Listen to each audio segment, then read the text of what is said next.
Эгерде бир жакшылык ишти баштап кылып аткан болсо, кийин мусулман болгондо ошону улап кетсе болот деген тыйнак чыгарып атат. Анан эгерде ким мусулман болууга мындай бир үмүт бар болуп турган болсо, анын мусулман болуусунда исламга көп пайда болгон болсо, өзгөчө аны ээрчип турган адамдары болгон болсо, ал адамга дагы көбүрөөк жумшактык кылуу талап кылынат дейт. Анткени себеби Бану Ханифанын чоң экенин пайгамбарыбыз билген. Бул мусулман болсо артында уруусу мусулман болоорун билген. Имам Наваи айтат, ушул хадистен натыйжа чыгарат да, пайгамбарыбыз 3 күн жанакы сөзүн, диалогун Сумама менен кайталады. Ушул аралыгында Сумама мусулмандардын жакшы мамилелерин көрдү, пайгамбардын жакшы мамилесин көрүп, исламга акырындан тартыла баштады дейт. Ошондой эле дааватка бел байлаган адам жамандыкка жамандык менен жооп бербей, аны кечире билүүсү бул улуу иш экендиги көрүнүп турат дейт. Анткени себеби Сумама радhiyallahu анху пайгамбарыбыздын жакшы мамилесинен улам анын жек көрүүсү сүйүүгө айлангандыгынан кабар берип жатат дейт.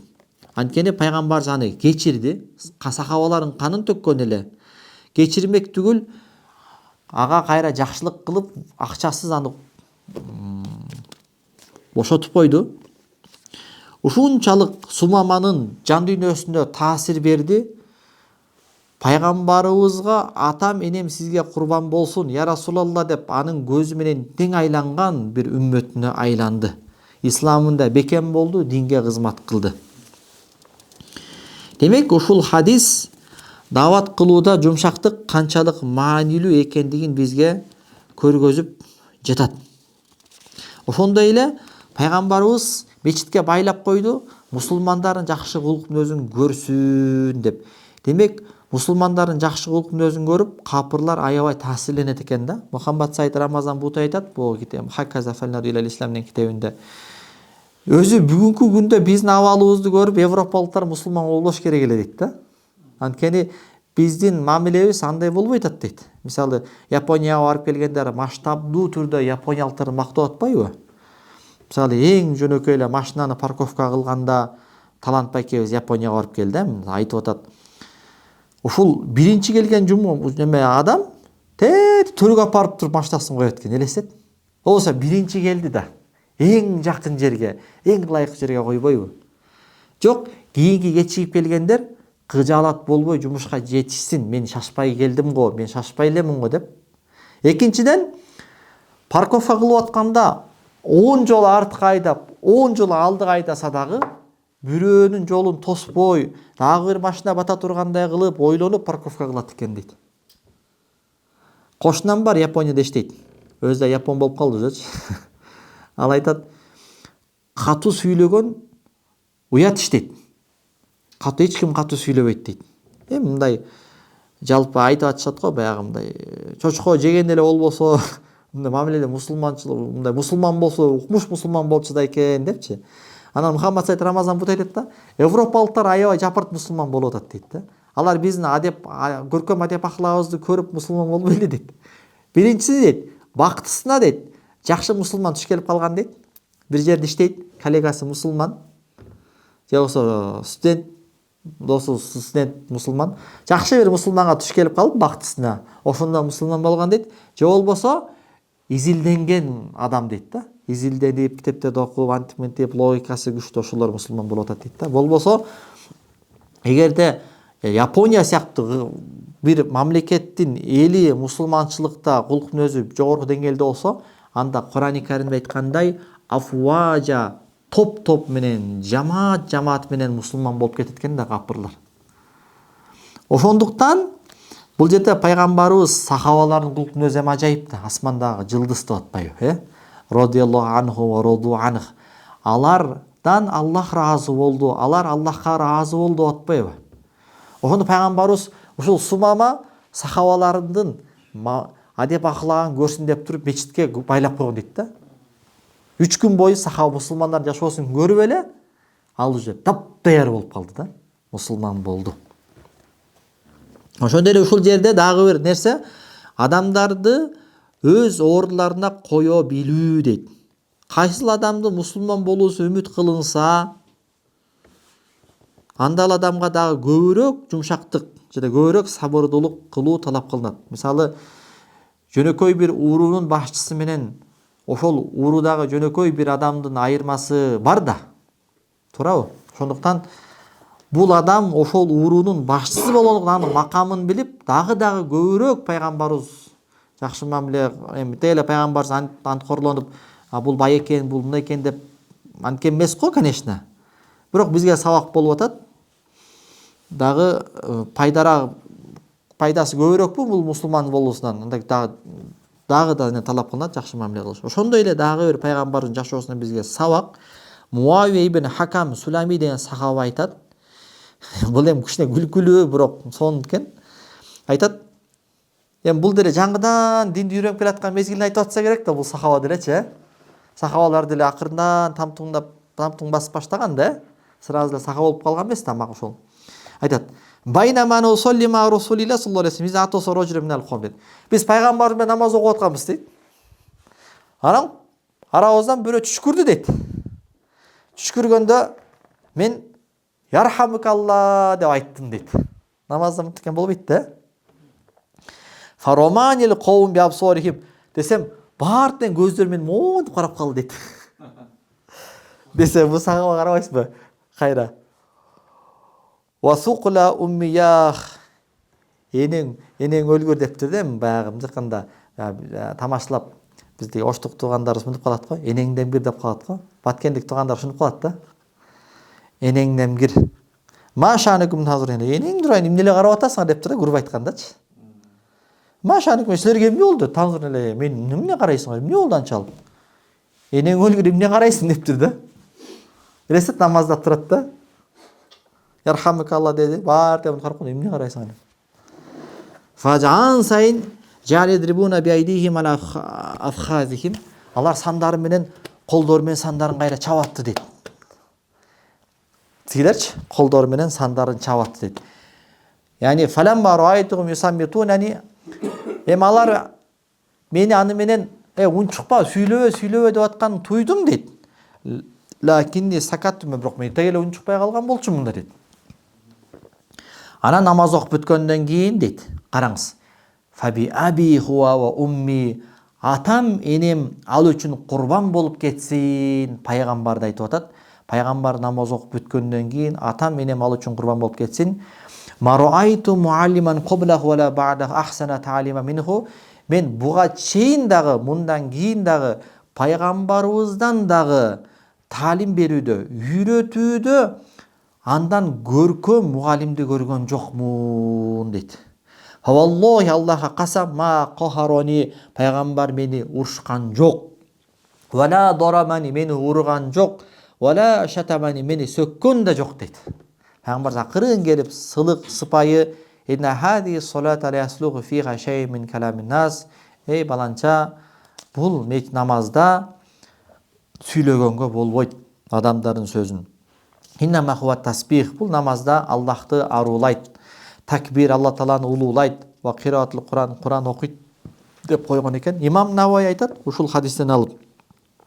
Пайгамбар алейхиссаламдын кулк мүнөзүнүн канчалык бийик болгондугун билебиз ушул сабактан дейт. Алла Таала көөлүк бергендей. Билбеген адамга пайгамбар жумшактык менен мамиле кылат. Билбейт дем. Билсе сүйлөбөйт эле да.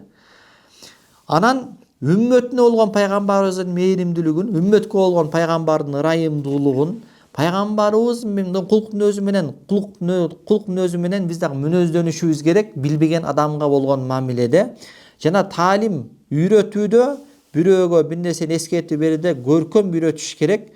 Жана тууралыкты адамдын зээнине көркөм түрдө баяндап бериш керек. Демек, мусулман дааватчы адамга даават кылганда башка бирөөлөргө жумшактык менен даават кылышы керек. Бул пайгамбарыбыздын жолу, пайгамбарыбыздын практикасы ушундай.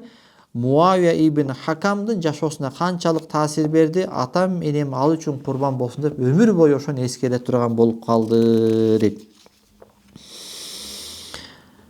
Анткени себеби адамдын табияты ушундай экен, ким ага жакшылык кылса, ошол адамды жакшы көрүп калат экен, ошол адамга тартылат экен. Ошондуктан буга чейин дагы, мындан кийин дагы пайгамбардай мыкты мугалимди мен көргөн жокмун деп жатат. Ошондой эле ким мен Аллахка чакырамын деп бел байлаган мусулман адам болсо, ошол адам адамдардын катасы менен иш алып барууда пайгамбарды үлгү тутуш керек дейт. Баса калбай, какпай, силкпей, каталарды оңдоодо, дарылоодо ушул эффективдүү ыкма дейт, айыктыра аласың дейт. Ошондой эле ушул жерден билинип жатат, дааватчы адам башка адамдарга караганда кулк мүнөзү жакшы болуш керек дейт, өзгөчөлөнүп туруш керек дейт. Жок дегенде ошол дааватка чыккан мезгилде жакшы болуш керек да. Абдулайс деген устазыбыз бар. Алла өмүрүнө береке берсин. Арчебеште мугалим, Фазаил Хашты оторгон, 3 томдук Хаяту Сахабаны оторгон. Ошол адам ошол бизде ошол 2013 кемби кайсы каяктан көп эле болуп калды. Кыскасы ошол дааватка жөнөтөрдө бизге айтып атпайбы. Жанакы неме болгон экен да, күлдүрөт го? Маскарапоз. Анан бир нерсе болуп, кыскасы узун окуя, эсте калган жери, падыша мени алдай албайсың дептир да. Анан эгер алдасаңчы дептир да. Алдай алсаң, анда ушундай акча, динар, дирхам. Анан баягы адам Маскарапоз эч окшошо аягында Олиянын жолуна түшүптүр. Олиянын шекилине кирип киптир да. Олий болуп, адамдар аны зиярат кылып, ушундай уважаемый болуп кеттир, авторитет болуп кеттир. Анан падыша да анан атагы далайга кетип, падыша да анан бир күн зиyaratка келиптир да. Олияны зиярат кылып, батасын алып коеюн депчи. Анан тиги батасын алып, насааттарын айтып, анан узатып, анан падыша кетип баратканда ошол жерден анан сакалын, жасалма сакалын алып, топусун чечип, кийимдерин чечип, олий алып, кийимди чечип туруп, анан артынан чуркап барып туруп, падышам, бул баягы мен Маскарапоз. Кутулдуңузбу? Азыркы Олия мен болчумун. Келе жанакың дептир да. Десе падыша сураптыр да, анан ошол эле абалда эле сразу эле сурабайт белең. Кийимин чечип, олиялык кийимди чечип, эмне келдиң десе, мен Алланын достору болгон олияларга шек келтиргим келген жок дептир да. Ошонун кийиминен чыгып туруп, эми айтайын дегеним, хотя ошол даават учурунда же ошол кыскасы бул исламдын атынан сүйлөп атат деп аткан учурда жумшак болуп кое болушу керек. Жок деген 24 саат бою адамгерчиликтүү боло албасак дагы ошол даават кылып аткан учурда адамгерчиликтүү болуш өтө зарыл экен. Караңыз, бул хадисте укмушта Абу Умама риваят кылат. Бир жаш жигит пайгамбарга келиптир. Караңыз. Дух кен да, же нагылы дейбизби? Я Расулалла, мага уруксат бериңизчи зынага дептир да. Десе баягы жерден коомдун бардыгы чекчейип баягына карап. Фазажа руху тимеле тили менен дагы, көзү менен дагы баягы балага атырыла түштү дейт. Баягы коом деген ким? Эми ошол жердеги сахабалар. Эми албетте зынага, бирок пайгамбарыбыздын немесин караңыз, мах. Коомду тиеп атат да, койго антпегиле депчи. Анан баягы жаш жигитти жакындачы мага дептир. Анан жакыныраак отургузуп алып, анан пайгамбарыбыз олтуруп, баягы балага анан атухиббули уммик, ушул зынаны энеңе каалайсыңбы? Жок. Аллахка касам, Аллах мени сиз үчүн курбандыкка чалсын, аны каалабаймын дейт. Десе анда адамдар дагы өздөрүнүн энелерин зына кылууларын каалабайт да. Сен зына кылган адам ал бирөөнүн энеси да. Кызың үчүн каалайт белең? Жок, Аллах касам я Расулалла, Кудайым сизге мени курбандык кылсын десе, анда адамдар дагы өздөрүнүн кызы менен бирөөлөрүн зына кылуусун каалабайт да. Эжең үчүн каалайт белең зынаны? Жок. Аллахка касам, жаратканым мени сиз үчүн курбандыкка чалсын, каалабаймын дегенде адамдар дагы өздөрүнүн эже карындаштары менен бирөөлөрүн зына кылуусун каалабайт да. Атаңдын эже карындаштары менен болуусун каалайт белең. Жок, жок, я Расулаллах, касам курбан болуп кетейин сиз үчүн. Жок, жок, жок. Анда башкалар да өздөрүнүн ошол атасынын эже карындаштарына каалабайт. Тайэжеңе каалайт белең. Жок, я Расулаллах, тайэжеме да каалабайм, Аллахка касам ичем, курбан болуп кетейин сиз үчүн. Алар дагы, башкалар дагы, адамдар дагы өздөрүнүн тайэжелерине бул нерсени каалабайт да. Деп анан пайгамбарыбыз анын колун сахабанын көкүрөгүнө койду дагы. Аллахумма гфир замбаху, о Алла, мунун күнөөсүн кечир. Отохир колбаху, жүрөгүн тазала. Ва хассин фаржаху, авратын, уяттуу мүчөсүн пакиза кылгын, зынадан алыс кылгын деп дуа кылды дейт. Ошондо баягы сахабадан ошол жаш жигит зынаны ушунчалык жаман көрүп калды дейт. Баягы зынаны аябай жек көрүп калды дейт ошондон кийинчи. Ушундан аалымдар айтат дейт ушул хадистен. Демек пайгамбарыбыз жаш балага кандай мындай жумшактык мамиле кылды? Алгач биринчи жумшактык мамиле кылды, биринчи.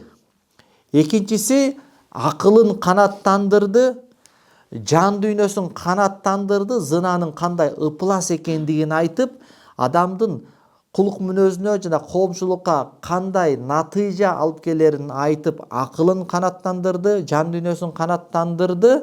Анан баягы сахабанын пайгамбарыбыздын насыйкатына баш ийип макулдук бергенин көргөндөн кийин пайгамбарыбыз ага дуа кылды дейт.